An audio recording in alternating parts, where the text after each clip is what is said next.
Hello friends, मेरा नाम सतीश कुमार है। मैं सॉफ्टवेयर इंजीनियर हूँ। पिछले 10 साल से मैं शेयर मार्केट में ट्रेडिंग इन्वेस्टमेंट कर रहा हूँ। इस वीडियो में हम बात करने जा रहे हैं fundamental analysis of mutual fund, how to select best mutual fund. Please like and subscribe to my channel for more video. आइए पहले चलते हैं इस वीडियो में। म्यूचुअल फंड के बारे में बात करने से पहले डायरेक्टली मनी कंट्रोल वेबसाइट पे हम ऑलरेडी यहाँ पे मनी कंट्रोल वेबसाइट ओपन करके रखे हैं। तो यहाँ पे देख सकते हैं money control mutual fund performance detail. यहाँ पे अभी यहाँ पे हम लोग के सामने इक्विटी म्यूचुअल फंड है, हाइब्रिड है, डेबिट फंड है, सोल्यूशन म्यूचुअल फंड है, अदर सारा यहाँ पे डिटेल है, हिस्टोरिकल डेटा है। अभी यहाँ पे हम कोई एक पे क्लिक करेंगे तो जब क्लिक करेंगे तो उस फंड का डिटेल दिखाएगा। अभी यहाँ पे हम गए मल्टी कैप फंड्स में। अभी मल्टी कैप फंड्स में देखिए यहाँ पे मोर देन 100 फंड्स है। जब मोर देन 100 फंड्स है तब हमको यहाँ पे सिलेक्ट करना है best of the best fund, मतलब बेस्ट 2-3 फंड्स। तो how to select top 2-3 funds in the multi cap funds. तो चलिए फर्स्ट हम लोग चलते हैं यहाँ पे large cap fund, because India में मोस्ट पॉपुलर फंड है large cap fund, mid cap fund और small cap fund equity shares में। तो हम लोग लार्ज कैप फंड पे क्लिक करते हैं। जब लार्ज कैप फंड पे क्लिक किए तो यहाँ पे देखिए इतने सारे फंड है। इसमें भी देखिए मोर देन 100 फंड्स है। जब इतने सारे फंड्स हैं तो हम लोग को सेलेक्ट करना है टॉप 2-3 फंड। तो इसमें क्या क्या पॉइंट को हम लोग को ध्यान में रखते हुए सिलेक्ट करना है। तो पहला यहाँ पे देखेंगे क्रिसिल रैंक्स। क्रिसिल से एक रेटिंग एजेंसी है, वो यहाँ पे रैंक सेट करता है। तो जो टॉप परफॉर्मर होता है, वेरी गुड परफॉर्मेंस को रेटिंग 1 देता है। इस टाइप से देखिए 1, 2, 3, 4, 5 रेटिंग टाइप। तो जो हम लोग सेलेक्ट करेंगे जो टॉप 4 तक मैक्सिमम या 3 तक ही मैक्सिमम सेलेक्ट करेंगे। अभी सेकंड पैरामीटर हम लोग सेलेक्ट करेंगे AUM, मतलब कि ये पार्टिकुलर म्यूचुअल फंड जैसे कोटक ब्लू चिप फंड हुआ, यहाँ पे फ्रैंकलिन ब्लू टेम्परेंट ग्रोथ फंड हुआ, इसका फंड्स एंड AUM जो यहाँ पे फंड वैल्यू हुआ, तो जिसका fund value more than 5 crore रहेगा हम लोग उसी को सिलेक्ट करेंगे। तो नंबर 1 हम लोग 1 से टॉप 3 तक में जाएंगे। दूसरा नंबर मोर देन 5000 करोड़ जिसका फंड वैल्यू रहेगा वो सिलेक्ट करेंगे। और तीसरा पॉइंट देखेंगे कंसिस्टेंट परफॉर्मेंस। अभी देखिए कि यहाँ पे जब हम लोग 10 ईयर्स का परफॉर्मेंस देख रहे हैं कंसिस्टेंट परफॉर्मेंस, तो देखिए कि यहाँ पे एक्सिस ब्लू चिप का 13.72 हुआ, SBI ब्लू चिप का 13.64। तो ये 10 साल में देखिए कि कंसिस्टेंस है। 1 साल का फंड एक्सिस ब्लू चिप का 46.44 है, 2 साल का रिटर्न 18.2 है, 3 ईयर्स का रिटर्न 13.76 है, 5 ईयर का 15.36 है, 10 ईयर का 13.72 है। तो पहला पैरामीटर हुआ रैंकिंग, सेकंड पैरामीटर हुआ more than 5000 crore fund value, third parameter हुआ कंसिस्टेंट परफॉर्मेंस, एंड फोर्थ चीज़ हम लोग देखना है यहाँ पे 2 टाइप के फंड होते हैं, एक रेगुलर फंड, एक डायरेक्ट फंड। सो जो सबसे पहले इंडिया में जब लॉन्च हुआ था तो सारा फंड रेगुलर प्लान्स था। ये 5 ईयर्स पीछे पहले डायरेक्ट प्लान्स भी लॉन्च हुआ। तो दोनों में डिफरेंस क्या है हम डिटेल में बताएंगे, पर डिफरेंस ये है कि रेगुलर प्लान्स में एक्सपेंसेस ज़्यादा कट होता था और इसमें डायरेक्ट प्लान्स में मतलब डायरेक्टली जाता है, कोई बीच में थर्ड पार्टी नहीं होता, इसके चलते यहाँ पे एक्सपेंसेस कम होता है। अभी हम दिखाएंगे आगे चल के क्या अंतर होता है जो। तो चलिए फिर यहाँ पे अभी हम सेलेक्ट किए AUM, और तो यहाँ पे थर्ड रैंक में कौन कौन सा है। यहाँ पे थर्ड रैंक में मीरा एसेट लार्ज कैप है, एक्सिस ब्लू चिप फंड है और BNM प्रवा लार्ज कैप फंड है। तो हम लोग यहाँ पे एक्सिस ब्लू चिप को डिटेल्स में स्टडी करेंगे। तो एक एक्सिस ब्लू चिप को डायरेक्ट मतलब रेगुलर प्लान ओपन करेंगे और एक डायरेक्ट का प्लान ओपन करेंगे। ये हम लोग ओपन कर रहे हैं रेगुलर का और एक डायरेक्ट, दोनों में दिखाएंगे क्या अंतर है और सारा पैरामीटर सब अंदर में हम लोग बात करेंगे यहाँ पे। और दूसरा, जब भी हम लोग को सिलेक्ट करना है तो ग्रोथ प्लान ही, डायरेक्ट ग्रोथ प्लान, और भी होता है अलग अलग प्लान। लेकिन हम लोग को सिलेक्ट करना है कि ग्रोथ प्लान में क्या होता है कि जो डिविडेंड मिलता है वो इसमें इन्वेस्ट कर दिया जाता है। तो ये हो गया रेगुलर प्लान। यहाँ पे एक डायरेक्ट प्लान ओपन करेंगे, ब्लू चिप का डायरेक्ट प्लान से हम लोग लेंगे। अभी एक्सिस का ब्लू चिप का डायरेक्ट प्लान से यहाँ पे हम लोग ओपन कर रहे हैं। अभी देखिए दो को ओपन किए हैं, एक axis blue chip growth funds और दूसरा axis blue chip direct funds open हो रहा है। हाँ, अभी हम वहाँ पे बात कर रहे थे कि डायरेक्ट फंड्स और रेगुलर फंड्स। यहाँ पे देखिए फंड साइज है, एनईवी है, एक्सपेंसेस इशू। देखिए डायरेक्ट प्लान्स में ओनली 0.49% एक्सपेंसेस इशू है, जबकि यहाँ पे रेगुलर प्लान्स में 1.82% एक्सपेंसेस इशू। ईयरली उन लोग इतने परसेंट पैसे कट करते हैं एक्सपेंसेस के लिए, अपना खर्च के लिए। क्या होता है कि म्यूचुअल फंड में एक मैनेजर होता है, वो मैनेजर पूरे फंड को मैनेज करता है, तो उन लोग का एक्सपेंस जितनी टीम होते हैं सबको उसी से कट होता है। तो ये 1.82% है, यहाँ पे 0.49%। देखिए ऑलमोस्ट डिफरेंस है 1.4% का, 1.3% ऑलमोस्ट। देखिए कितने इसमें डिफरेंस में देखें कितने अंतर होता है रिटर्न में इससे। तो ये हुआ। और अभी यहाँ पे जाकर देख रहे हैं कि अभी वन टाइम इन्वेस्टमेंट करना है, SIP है, कैलकुलेटर है यहाँ पे। तो हम लोग वन टाइम इन्वेस्टमेंट तब करते हैं जब मार्केट डीप करेक्शन होता है। जैसे लास्ट ईयर कोरोना का जब केस हुआ था अप्रैल में 2020 में, तब देखिए मार्केट डीप करेक्शन हुआ था। यहाँ पे देखिए डीप करेक्शन हुआ था। तो इस टाइप के जब डीप करेक्शन होता है तब जनरली हम लोग वन टाइम इन्वेस्टमेंट में पैसा डालते हैं, वरना हम लोग मोस्ट केसेस में SIP में ही पैसा डालते हैं। SIP में पैसा देखिए ऐसे बढ़ता है। और इसका देखिए वन टाइम इन्वेस्टमेंट में डालने से क्या होगा। और एक टाइम यहाँ पे देखिए दो तरह से कंपैरिजन किया गया है, एक है स्कीम का, एक है जो ये निफ्टी 50 का। जितने भी इंडेक्स होते हैं जो निफ्टी 50 को लेकर के ही रिटर्न कितना जनरेट करते हैं वो दिखाते हैं। अभी एक साल में देखिए हम लोग का ये ब्लू कलर है और ये दूसरा कलर है निफ्टी 50 का। ब्लू कलर है जो अपना म्यूचुअल फंड का एक्सिस ब्लू चिप का फंड का एक होता है। अभी एक साल में देखिए ये अपना चल रहा है डाउन, ये निफ्टी 50, क्योंकि जो डिप करेक्शन होता है। अभी 2 साल में देखिए क्या होता है।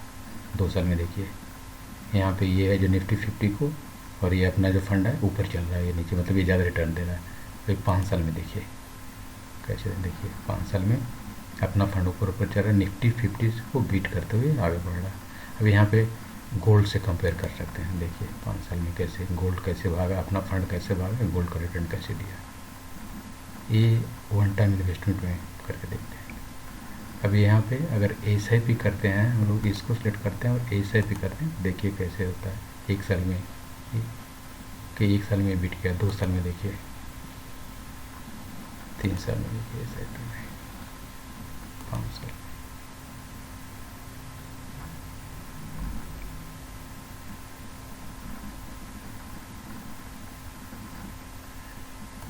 ठीक है, तो अभी यहाँ पे जाकर डिटेल में देखेंगे, रिटर्न का देख रहे हैं। अभी रिटर्न में देखिए कि अगर कोई किसी ने 10,000 इन्वेस्ट किया है axis blue chip growth fund में 10 साल पहले, तो अभी उसका वैल्यू हो रहा है 38,810। इसका देखिए एब्सोल्यूट रिटर्न यहाँ पे per annum return, annually return ही है।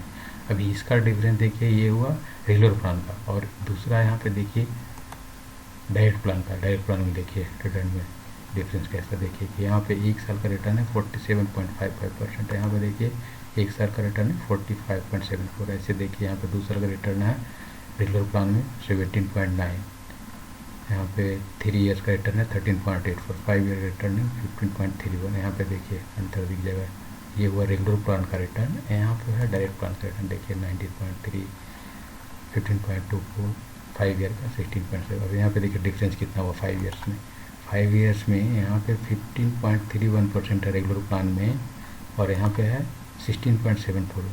ये डिफरेंस हुआ एक्सपेंसेस के चलते, जो आपको बताया शुरू में कि जो यहाँ एक्सपेंसेस रेशियो 0.49 है और रेगुलर में ये है तो हम लोग को जब भी इन्वेस्ट करना है तो डायरेक्ट प्लान में axis blue chip direct plan growth में इन्वेस्ट करना है। अब सेकेंड चीज़ इसमें देखेंगे कि इसका SIP अगर करते हैं, कोई 1000 रुपये SIP कर रहा है, 5 साल पहले शुरू किया हुआ, तो अभी इसमें 2020 में कितना हुआ, कोई 5 साल में 60,000 रिटर्न किया है, तो इसका अभी 93,000 बन गया हुआ। 1000 रुपये पर मंथ डाल रहा है SIP। तो हम लोग नॉर्मल सिनेरियो में SIP पे पूरा फोकस करेंगे, क्योंकि SIP में क्या होता है कि अभी मार्केट लेट से 5 ईयर का देखेंगे तो मार्केट में ये हुआ, जो नीचे वाला लाइन हुआ जो निफ्टी 50 यहाँ पे डिक्सलेरेशन हुआ, तो हम लोग कहीं यहाँ पे पॉइंट खरीदा है, फिर यहाँ पे खरीदा है, फिर यहाँ पे खरीदा है, हर महीने पे, तो एवरेज होकर ऐसे रहता है। लेकिन जब एक टाइम पे कोई लेट से यहाँ पे ख़रीदा होगा ये आसपास में कहीं पे 2 साल पहले, तो ये देखिए उसको पैसा माइनस में ही दिखाया। तो इसलिए हम लोग को SIP में ही इन्वेस्ट करना, लमसम में वन टाइम इन्वेस्टमेंट जब करना है जब मार्केट एटलीस्ट 20-30% करेक्शन, जैसे यहाँ पे करेक्शन हुआ तो यहाँ पे पैसा डाल सकते हैं लमसम में। SIP रिटर्न का देखिए, जब हम लोग रेगुलर डालेंगे तो सीढ़ी टाइप से बढ़ते जा रहा है, देखिए ये ऐसे ऐसे बढ़ते जा रहा है। अभी यहाँ पे देखिए किसी ने पैसा डाला हो तो कैसे 12,000 डाला, यहाँ पे 14,000, मतलब सीढ़ी टाइप से बढ़ते ही जाएगा। 2 साल देखिए, 5 साल देखिए कैसे बढ़ते जा रहा है सीढ़ी टाइप से। यहाँ पे जो डिप्रेशन हुआ इसके चलते ये हुआ। यहाँ पे देखिए 60,000 इन्वेस्ट किया, अभी उसका वैल्यू 92,000। तो ये हुआ one time investment SIP return. अब देखते हैं कि इसका पोर्टफोलियो क्या है, मतलब कोई भी म्यूचुअल फंड है तो वो मैनेजर जो उसका है शेयर में ही फाइनल इन्वेस्ट करता है, शेयर और अदर एसेट में। तो यहाँ पे देखिए कि ये जो एक्सिस ब्लू चिप का जो फंड है उसमें इक्विटी का 98.44% पे इन्वेस्ट किया हुआ, अदर्स में 1.56। तो इक्विटी में देखिए यहाँ पे डिटेल देख सकते हैं कौन कौन सा शेयर्स में इन्होंने इन्वेस्ट किया है। ये इन्फोसिस है, फिर कितना परसेंटेज कौन सा शेयर में है, देखिए यहाँ पे सारा कुछ डिटेल देखना है तो डिटेल पोर्टफोलियो ओपन करेंगे तो यहाँ पे डिटेल देख सकते हैं कि कौन कौन सा शेयर में इन्होंने कितने पैसा डाला है, कितना सारा डिटेल से में दिखाएगा। और फिर इसके बाद देखेंगे हम लोग रिस्क रेशियो में यहाँ पे हाई वोलेटिलिटी पर ये अपने ज़्यादा काम का नहीं है, फिर भी थोड़ा ऐसे देख लेंगे। और इसका ये जो दिखाया है अल्टरनेटिव फंड कैटेगरी पे, मतलब इस टाइप का जो हम लोग axis blue chip fund select किए हैं, इसका अल्टरनेटिव मतलब उसी टाइप का सेम फंड कैसा रिटर्न दिया है, जैसे SBI ब्लू चिप हुआ, निपॉन लार्ज कैप फंड हुआ, फ्रैंकलिन इंडिया ब्लू फंड हुआ, ये सब का डायरेक्ट का फंड का रिटर्न दिखाया 3 साल 5 साल में, हम लोग उसको भी देख सकते हैं। फिर अब दिखाया है more fund what Axis mutual fund का डिटेल दिखाया है कि यहाँ पे एक्सिस बैंक का जो अदर्स फंड है वो कैसा रिटर्न दिया। तो ये हो गया हम लोग का axis blue chip regular plan, axis blue chip direct plan के बारे में।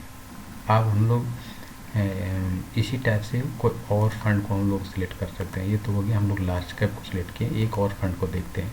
तो इसमें हम लोग लार्ज कैप में अभी CRISIL rank, AUM, consistence performance and direct fund में हम लोग सिलेक्ट किए। एक हम लोग को मिला यहाँ पे एक्सिस ब्लू चिप एंड एक ये ICICI प्रूडेंशियल ब्लू चिप और एक ये मेरा एसेट लार्ज कैप फंड। ये तीनों में किसी एक में हम लोग सेलेक्ट कर सकते हैं, क्योंकि तीनों का परफॉर्मेंस कंसिस्टेंस है और सारा कुछ अच्छा देख सकते हैं। 10 साल में रिटर्न भी थोड़ा सा ही डिफरेंस है सबका। मेरा asset large cap, axis blue chip, ये दो हुआ। अब देखते हैं हम लोग एक मिड कैप के बारे में, mid cap fund. Similar type से हम लोग यहाँ पे सिलेक्शन करेंगे कि कौन सा फंड यहाँ पे हम लोग दो को सिलेक्ट कर सकते हैं। अभी यहाँ पे क्या देखना है, क्रिसिल रैंक पे हम लोग यहाँ पे क्लिक करेंगे तो यहाँ पे दिखा देगा कौन कौन सा रैंक। फिर यहाँ पे हम लोग सेकंड में देखेंगे AUM fund size more than 5,000 crore होना चाहिए। थर्ड चीज़ यहाँ पे कंसिस्टेंस परफॉर्मेंस होना चाहिए। तो कंसिस्टेंस परफॉर्मेंस 10 ईयर्स में हम रेगुलर प्लान इसलिए देख रहे हैं कि 10 ईयर्स का हिस्टोरिकल डेटा अवेलेबल है रेगुलर प्लान में, जबकि डायरेक्ट प्लान्स का ओनली 5 ईयर्स का डेटा अवेलेबल है। अभी यहाँ पे गए मिड कैप में तो यहाँ पे हम लोग को कौन कौन सा आ रहा है, रेगुलर प्लान पे यहाँ पे देखिए सबसे अच्छा आ रहा है ये DSP mid cap fund direct करिए, डीएसपी मिड कैप फंड है डायरेक्ट ग्रोथ का। और फिर यहाँ पे है Edward less mid cap fund regular plan, और फिर 5000 करोड़ से एक देखिए एसबीआई मैग्निम मिड कैप फंड्स है। तो हम लोग पर इसका 4 रेटिंग है, 4 तक भी सिलेक्ट कर सकते, 5 वाले को नहीं सिलेक्ट करेंगे। ऐसे मैक्सिमम कोशिश करना है कि क्रिसियल रैंक 1 2 3 तक ही सिलेक्ट करें, नहीं तो 4 तक भी चलेगा, 5 तो नहीं सिलेक्ट करना। तो यहाँ पे देखिए 4 तक कंसिस्टेंट परफॉर्मेंस में कौन कौन सा, एक एक्सिस मिड कैप आया, उससे भी अच्छा D S P mid cap fund direct plans आया, एक्सिस को भी फिर आया इसमें, और इसमें फिर